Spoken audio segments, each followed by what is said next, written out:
Hello student, welcome back to my channel. मैं हूं सरवण गोस्वामी। आज देखो हम आप लोगों को पढ़ाने वाले हैं क्या। देखो, जो मैं आप लोगों को मेनली सब्जेक्ट पढ़ाता हूं साइंस। अब साइंस तो मैंने सब चैप्टर ऑलरेडी कवर करा दिया है। अब आप लोग अगर पढ़े हो तो अच्छा है, एक से लेकर लास्ट चैप्टर तक का कवर करा दिया गया है। और अभी तक आप लोगों ने नहीं देखा हो तो जाके प्ले लिस्ट में देखो, हर एक चैप्टर को प्ले लिस्ट में लगा दिया गया है। ठीक है, उसे देखकर समझ लो। फिर हम आप लोगों को आज जो है ना 30% कट करके मॉडल पेपर बना है। ठीक है, मॉडल पेपर। तो इस पेपर को आज मैं आप लोगों को दिखाऊंगा, जो कि 70 अंक का है। जिस प्रकार से बोर्ड एग्जाम में आएगा ठीक उसी प्रकार का ये पेपर है। ठीक है, ये याद रखना, जिस प्रकार से बोर्ड एग्जाम में आएगा ठीक उसी प्रकार का ये पेपर है। समय है 3 घंटे 15 मिनट। 3 घंटे तो आपको पेपर को करना है, 15 मिनट आपको पेपर को पढ़ना है। पढ़ने के बाद आपको हर एक चीज पढ़ना होगा 15 मिनट में, ताकि आप लोग इसके हर एक निचोड़ को समझ सको। ठीक है, तो यहां तक तो आपको कंप्लीटली समझ में आ गया होगा। फिर हम लोग आगे बढ़ते हैं।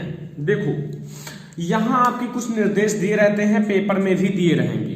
प्रारंभ में 15 मिनट परीक्षार्थियों को प्रश्न पत्र पढ़ने के लिए निर्धारित होता है। यह प्रश्न पत्र 3 खंड आबासा में विभाजित है। प्रत्येक खंड का पहला प्रश्न बहुविकल्पीय है, जिसमें 4 विकल्प हैं। देखो, आपका फिजिक्स, केमिस्ट्री, बायोलॉजी, जिसमें 4 बहुविकल्पीय प्रश्न हैं। ठीक है, सही विकल्प चुनकर अपनी उत्तर पुस्तिका में लिखिए। प्रत्येक खंड के सभी प्रश्न के साथ करना अनिवार्य है। प्रत्येक खंड नए पृष्ठ से प्रारंभ किया जाए। प्रत्येक खंड नए पृष्ठ से प्रारंभ करो। जैसे छोटा आ है, ये आ है, खंड आ, तो ये अगर आपका 3 पेज या 2.5 पेज में होता है तो 2.5 के नीचे ही ना लिख दो, उसको आप अगले पेज से शुरुआत करो। ठीक, आप लोग पढ़ लो सब कुछ, फिर मैं आप लोगों को बताता हूं। लेकिन जल्दी से वीडियो को लाइक कर दो स्टूडेंट। चैनल पर नए हो तो सब्सक्राइब कर लो। ठीक है, इतना तो कर ही सकते हो आप हमारे साथ, एक छोटी सी ठीक है काम है। तो यहाँ देखो, ऑब्जेक्टिव क्वेश्चन है, अपने आप को आजमा लो कितना पढ़ा है आज तक साइंस हमारे साथ, ताकि हम आप लोगों को जान सके कि 70 मार्क में कितना मार्क आप कर पाते हो। 70 में जो भी स्टूडेंट हमसे पूरा चैप्टर पढ़ा होगा वो तो मैं गारंटी लेता हूँ 65 मार्क आसानी से कर लेगा, और जो नहीं पढ़ा होगा उसका मैं गारंटी नहीं ले सकता हूँ। पहला प्रश्न है, एक अवतल दर्पण की वक्रता त्रिज्या 20 सेंटीमीटर है, इसकी फोकस दूरी होगी। अगर कोई भी अवतल दर्पण की वक्रता त्रिज्या 20 सेंटीमीटर है तो उसकी फोकस दूरी क्या होगी, आप लोग बताना।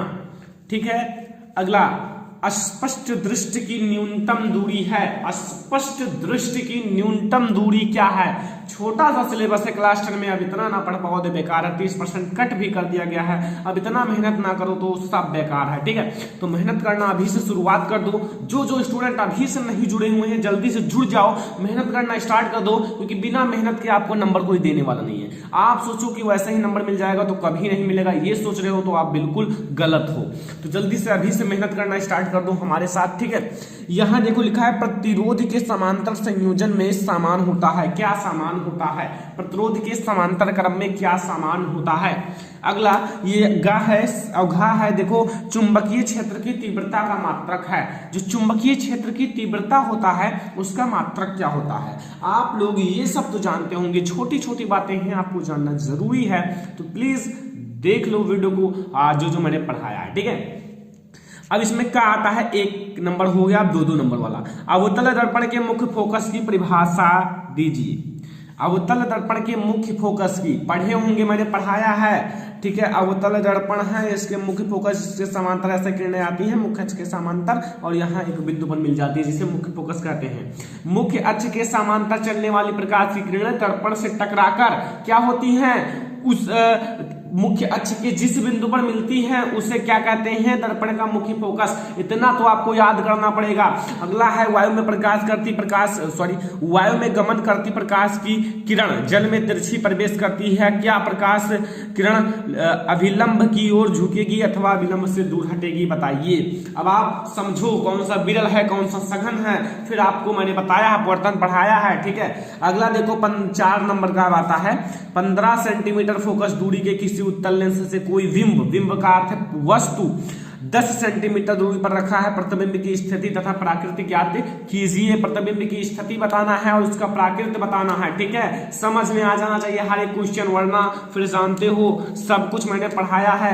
ठीक है, न्यूमेरिकल्स की सीरीज चालू होने वाला है, स्टार्ट हो जाएगा। दूरदृष्टि दोष किसे कहते हैं, यह किन कारणों से होता है, इस दोष के निवारण के लिए किस प्रकार का लेंस प्रयुक्त होता है, किरण आरेख द्वारा समझाइए।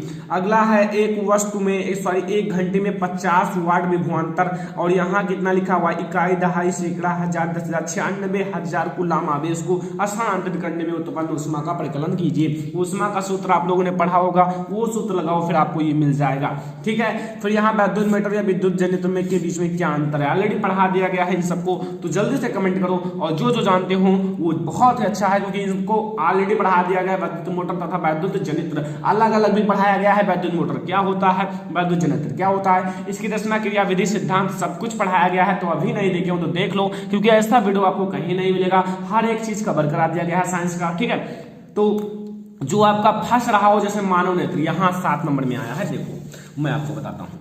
ठीक है, हर एक चीज का कॉन्सेप्ट मैं आप लोगों को कराऊंगा।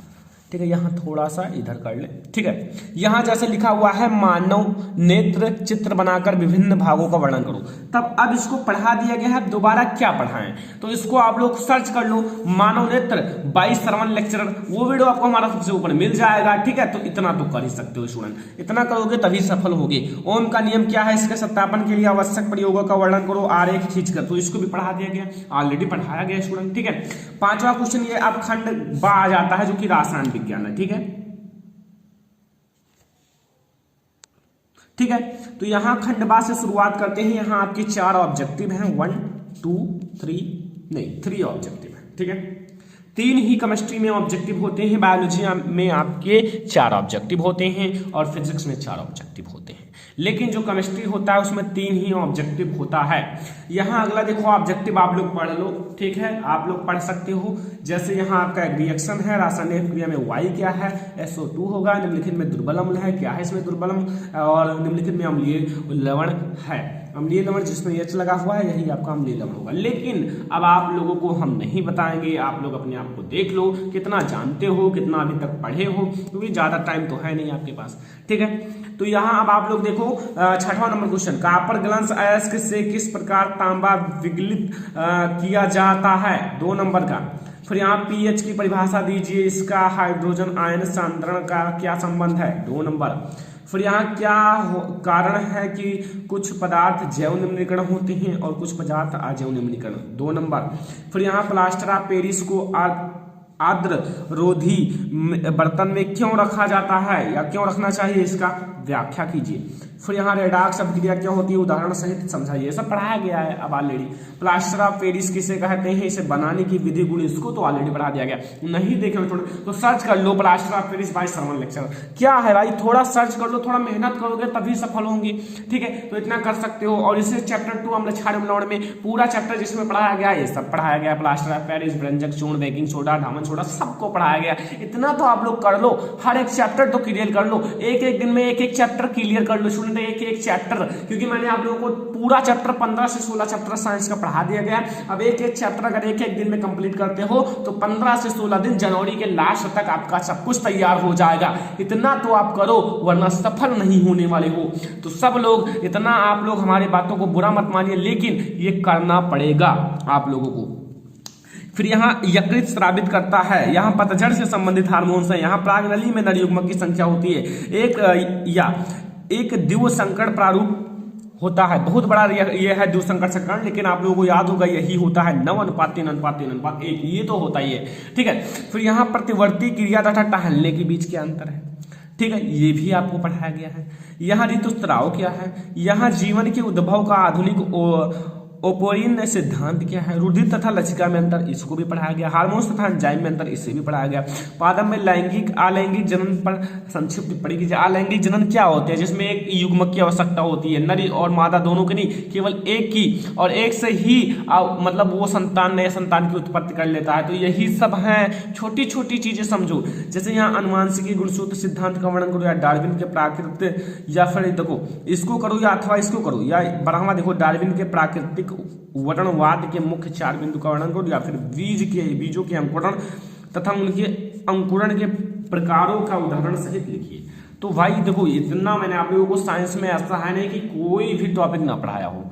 अब अभी तक आज तक आप लोगों ने यही ना देखा हो कि मैंने क्या पढ़ाया क्या नहीं पढ़ाया। जो नए हैं वो तो समझे हैं कि नहीं देखे होंगे, लेकिन नए हो तो भी जाओ हमारे चैनल पर और देखो, हर एक चैप्टर क्लियर करा दिया गया है, क्योंकि देखना पड़ेगा, क्योंकि बोर्ड एग्जाम नजदीक है और आप लोगों को देख कर अच्छे से समझना पड़ेगा, तभी आप सफल होंगे। तो जल्दी से सभी लोग सभी वीडियो को देख लो। 15 चैप्टर पढ़ाया गया है, एक एक वीडियो एक एक दिन में देखो तो 15 दिन से कम ही लगेंगे, ठीक है। तो वीडियो को शेयर भी कर दो अपने फ्रेंड्स के साथ, चैनल पर नए हो तो सब्सक्राइब कर लो और वीडियो को लाइक जरूर किया करो। देखो, मैं आप लोगों के साथ मेहनत करता हूं तो आप लोगों को भी मेहनत करना पड़ेगा और आप लोगों को वीडियो को लाइक जरूर करना है। लाइक करोगे तो मैं आप लोगों को ऐसे ही आपका टेस्ट लिया करूंगा और जो स्टूडेंट अच्छा मार्क लाएगा उसे अवार्ड दिया जाएगा। तो जल्दी से वीडियो को लाइक कर दो, थोड़ा फैमिली को बढ़ाओ ताकि ज्यादा फैमिली हो तो मुझे भी अच्छा लगे आप लोगों के साथ मेहनत करने में। तो फैमिली को बढ़ाया कैसे जाएगा, वीडियो को शेयर करो, अपने फ्रेंड्स के साथ कहो कि श्रवण लेक्चरर चैनल को सब्सक्राइब कर लो ताकि हम भी खुश रहें, आप भी खुश रहो, ठीक है। तो स्टूडेंट फिलहाल इस वीडियो में इतना ही,